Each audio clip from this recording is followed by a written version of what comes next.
แม่ผ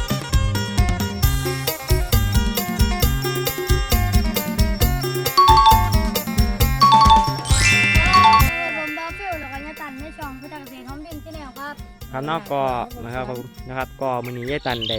มาเบิ่งสวนแล้วนะครับเนาะนี่ครับเดี๋ยวมาเบิ่งสวนแล้วก็ผมมาทำหน้าที่ต้องก็มื้อนี้จะพาผมไปเห็นยังครับก็นะครับจะนี่ครับยายตันจะพาเลาะเบิ่งหัวเนาะครับบ่ได้มาครับเนาะน้ำมันท่วมเนาะครับเนาะปูนครับกลางทางยางเนาะครับเนาะก็เห็นแต่น้ำนะครับครับก็เลยจะมาเนาะครับเนาะครับก็ก่อนจะไปติดตามชมเนาะครับเนาะฟิวอย่าลืมฝากกดไลค์กดแชร์กดติดตามในช่องพุทธเกษตรท้องถิ่นที่แนวนะครับนะครับเนาะครับให้น้ำบกไวๆเนาะเห็นป่ะเด่นน้ำบ่มื้อนี้หนาวเนาะครับเนาะมื้อนี้ก็ปูนครับเมฆก้อนใหญ่ทั้งหลังพุ่นเนาะครับเนาะเมฆก้อนใหญ่ก็เลยจะมาเนาะครับเนาะนะครับยายมียังจะบอกว่าครับยายมียังจะบอกให้ฟังครับยายก็สิว่าขอพรสักทิศทั้งสิ่งศักดิ์สิทธิ์ทั้งหลายขอให้คนมันหยุดซะให้น้ำมันหยุดเพราะของอังในหน้ายายก็ห่วงที่ยายดูแลมาแต่15 ปีผ่านมาล่ะผลใหม่กำลังจะสวยงามได้ผากมาได้ผลแล้วยายก็เลยเป็นห่วงยายก็นอนบ่หลับขอบคุณค่ะครับก็ไปเบิ้งครับก็ยายจะพาไปเบิ้งนะครับเนาะไปครับก็เริ่มกันเนาะครับเนาะก็มาครับไอ้ยายจะเห็นยังก็ครับเหลือบ่เหลือดอกนี่ยังหาหลอกกันนะครับเนาะก็หาเลาะไปครับไปซับเลยครับไหนครับก็เอาครับน้ำมันก็ท่วมนี่ครับท่วมหอดก็นอไผ่เหรอนะครับเนาะนี่ครับเบิ้งครับนี่ก็เบิ้งครับนี่ระยะต้นไผ่กับน้ำนี่ครับเบิ้งครับก็เลิกอยู่นะครับนะต้นนี้พูนป้าใหญ่โดดแล้วครับนี่สะแม่ระวังมือตกซ้ายเด้อ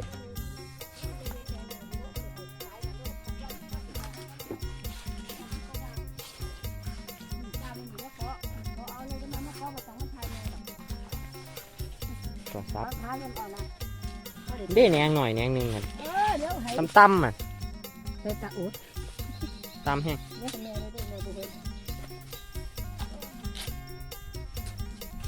ฟิว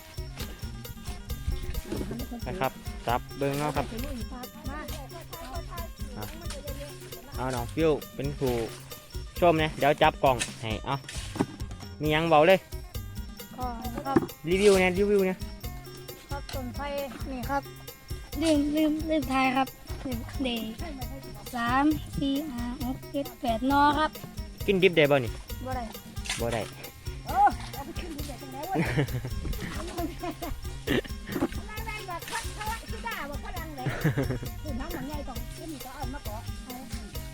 มันแม่เต็มอยู่แหนงมันเดทางล่างก็มีแม่นั่น2นอพุ่น2แหนงโอ้แหนงใหญ่ขึ้นว่านั่นทั้งหน้าแม่นั่นหลังต้นต้อหน้าแม่นั่นหลังต้นต้อหน้านั่นครับบริมาใหญ่แห้งนั่นบริมาครับฝุ่นตกแล้วแหนงซื้อได้นี่ครับโบเมนนอครับใหญ่เลยครับนั่นดิหักคอรออยู่นั่นบอนั่นดิหักงอทิ่มอยู่นั่นครับแค่แหนงซื้อครับโบเมนนอครับใส่ซ้ำได้ฟิววัดกับแขนมึงดูแขนใหญ่กว่าแขนเนาะครับเนาะ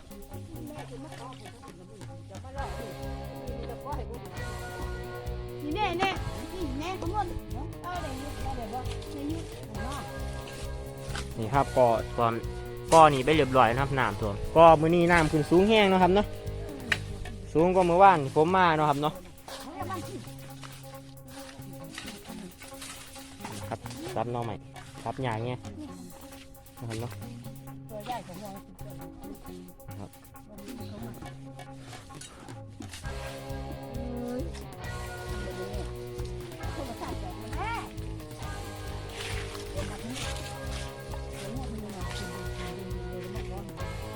มีเต็มเลยเนี่ย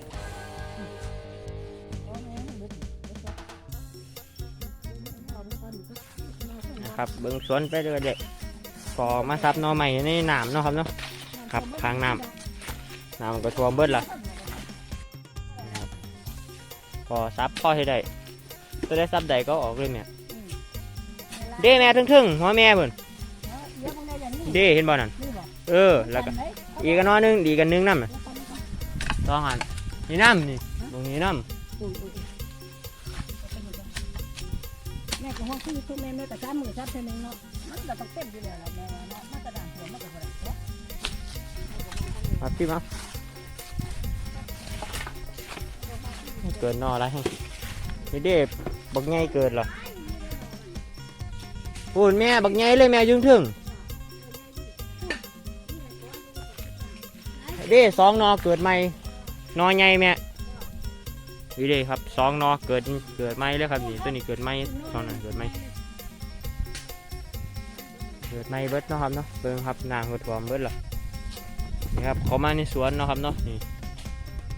ครับเบิ่งเอาเนาะครับเนาะนี่ครับเขามาแล้วครับ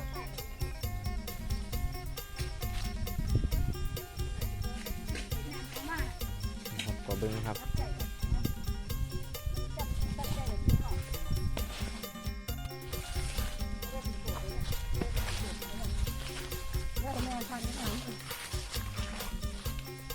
หาลำอ้อมเบิ่งเนาะครับเนาะมันหักเด็กมันหักลงบ่เบิดต้นมันหักตัวนี้เนี่ย กูได้หาม2 อันบ่ใหญ่หามกลุ่มเด็กอะไรนะ แมนติเป็นเด็กติดกันเลยพูนครับติดกันเลยครับทั้งในพูนครับเนี่ยมาเห็นดอกมันมืดเนาะครับมันหกนั่นเดีครับผมก็แนมเห็นอยู่นะครับ2 นอข้างๆนะครับแถวท่านผู้ชมแนมเห็นก็สังเกตเบิ่งเนาะครับเนาะครับมาตัดเบิ่งเนาะครับได้บ่เนาะ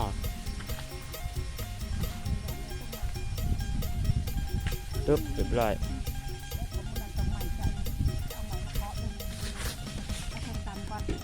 นะครับต้นตำทั้งพุ่นก็ผู้มีเนาะมีแต่ฟังนี่หนอใหม่หนอใหม่ทั้งพุ่นก็ถั่วหมดแล้วนะครับเนาะหนอใหม่ฟังนี่ก็พอได้นะครับเอาไปให้ย่าก็ได้แม่ เนี่ยก็เนาะมันถึงก็ถึงเนาะเด้แม่พุ่น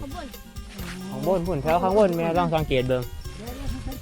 ข้างบนเต็มอยู่ทั้งคนครับก็เบิ่งครับมีเบิดมีแต่ข้างบนนะครับเนาะทางล่างบ่เกิดเนาะครับเนาะเพราะว่าน้ำมันท่วมก็ไปเกิดข้างบนนะครับเนาะเดี๋ยวค่อยมาซับนะครับเนาะ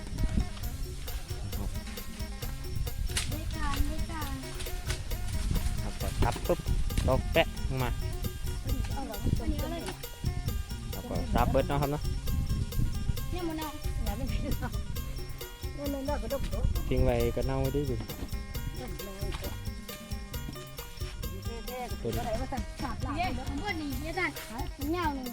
ซับได้อยู่ข้างในก็มี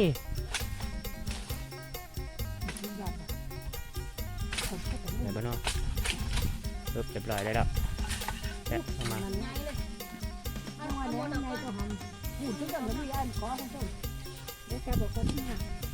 นี่แม่กี่ไก่ก็มี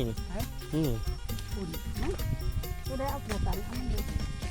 ตับเอาดึงครึ่งนะครับเนาะปึ๊บเรียบร้อยล่วง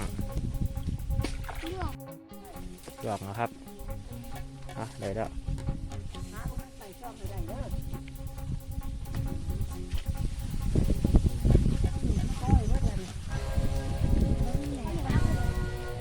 ฮัดก็ได้ดอก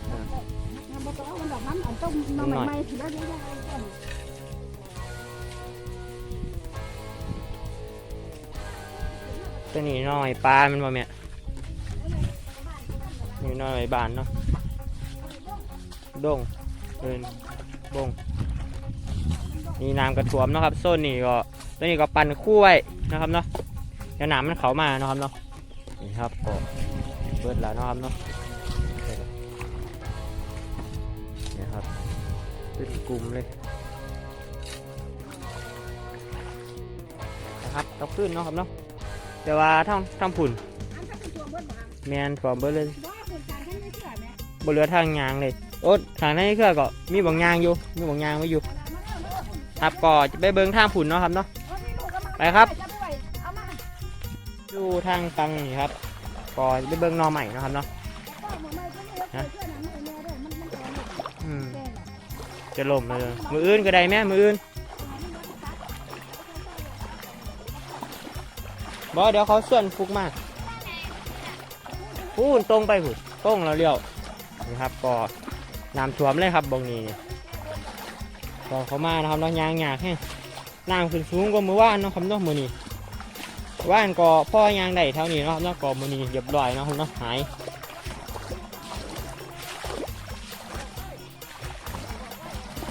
นะครับหายเลยนะครับนี่นะครับเดินยากยางยากเนาะครับเนาะนี่ครับความเบิร์ดที่โซนเลยครับ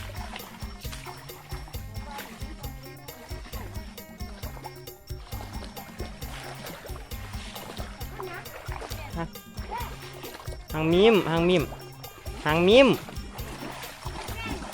ฮะน้ำดีใช่หรอ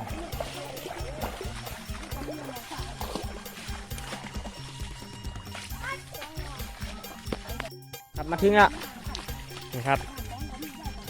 ครับมาโซนนี้เนาะครับเนาะก็พอมาได้นะครับก็มาเบิ้งครับต้นนี้น้ำกับเขานะครับเนาะนี่ครับไหลเขาไหลออกอยู่ครับว่าขึ้นสูงกว่าเมื่อวานเนาะครับเนาะนะครับทางพุ่นก็ยางโบได้เนาะครับเนาะมือมิดเลยนะครับเนาะทางพุ่นครับบางนี้ก็จะเมาบางนี้เนาะครับเนาะส่วนครับซับละเอาใหม่เคลียร์ได้บ่เลยพุ่นครับหายแล้วครับทางฟังพุ่นหมดเหลือเลยครับ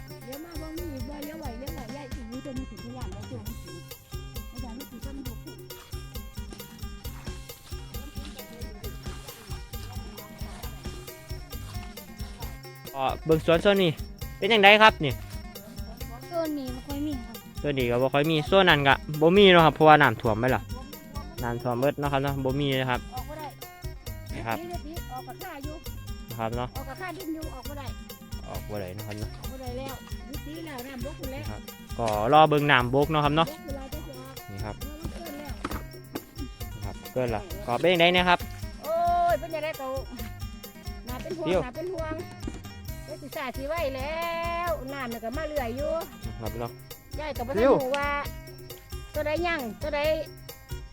บ่ยั่งละบ่ทันหูอีกอาทิตย์หนึงไปคันมัน ครับ บก อีกอาทิตย์หนึง สรุปได้ ถ้าเบิ่งเนาะครับเนาะ ได้สิสรุปได้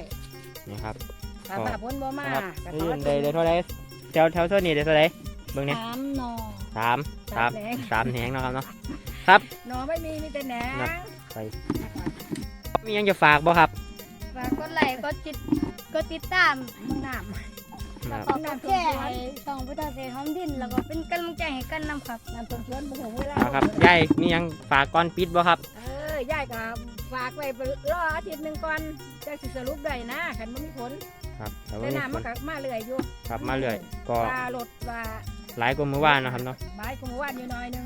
ครับจนบักฮุ่งก็ล่มอยู่หุ่น ต้น นะครับ แล้วว่า นี่ ต้นมะฮงปลูกง่ายต้นนี่ ครั หา บ เดินเนี่ยเป็นดอกขาวเป็นทุเรียนนี่แหละเป็นตัวสำคัญ ครับก็ ปอกแน่ขนุนแน่มีตรงนี้แล้วดอกขาวก็บ่เป็นห่วงเขา นะครับ หน่อ เนาะ ใหม่ก็บ่เป็นห่วงเขาเป็นห่วงที่ต้นใหม่ที่ซื้อมาแพงๆนะเป็น นะค ห่ว รับ ง เนาะ น้ำว่างแบบพลังกล้วยปอกขนุนกล้วยเป็นห่วงที่เขาอ่อนแอนี่นะทุเรียนนี่แหละอ้าวแล้วเป็น ก็แค่นี้เนาะครับเนาะ อันนี้แหละ ลาเธอก่อนก่อนครับ ติดตามไปเรื่อยๆล่ะ ครับ ทุกวันเลยล่ะ เอาครับก็ลาเธอก่อนเนาะครับเนาะครับก็ขอบคุณครับ